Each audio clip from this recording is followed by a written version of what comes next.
Here's the issue with the Treyvon case. The media. The media blows up everything that goes viral.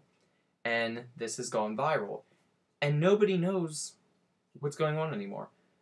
You go from hearing Zimmerman is a white man when in fact he's not, to going to hearing that Treyvon had nothing in his possession, and then I heard stories that he had marijuana, and then we find out that Zimmerman had a broken nose and a bloody whatever, so he was obviously attacked or he fell. Who knows anymore?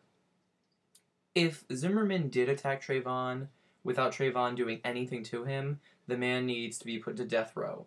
And I'm saying death row is the first choice because I don't think my tax dollars need to go to keep a criminal that's committed murder living semi-happily on this world.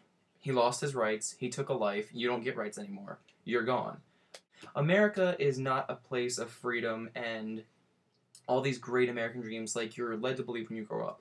America is that place for able-bodied, white, straight men. If you're not any of those, if you're not all of those, you're gonna have problems. I'm a white guy and I'm able-bodied, but I'm gay. So I don't fall into the category of freedom for America. Treyvon's black. He doesn't fall into the category for freedom for America.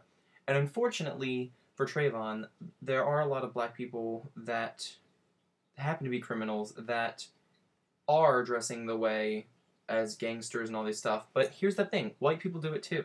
So you can't just think somebody's going to shoot you because of what they're wearing. If someone's going to shoot you, you'll have a pretty good idea about it. And you called the police, Zimmerman, they told you not to follow him, so that was your fault. And regardless, if it was provoked or it wasn't, it needs to be investigated. You can't just let somebody off the hook. But the problem with these stories, in Coney 2012, I made a video about that, and then I'm hearing all this stuff. It's like, what can we believe anymore, you know? The media doesn't seem to really have all their facts before they tell us, and then we keep gossiping too. It's like Mean Girls. So, what do you do? So the whole Treyvon case, it's very sad, but it's like every other big thing in this world that happens. What can you believe? 9/11?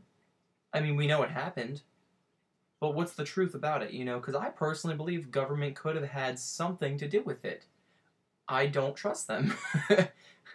You know, the Pentagon had a perfect hole. It wasn't like an exploded plane.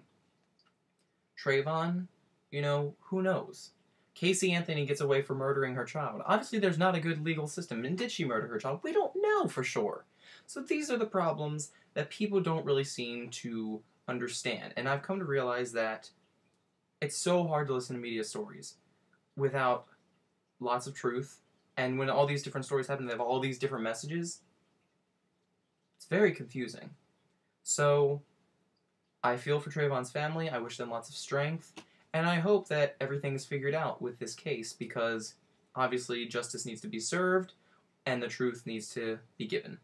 Alright, that's my rant for tonight.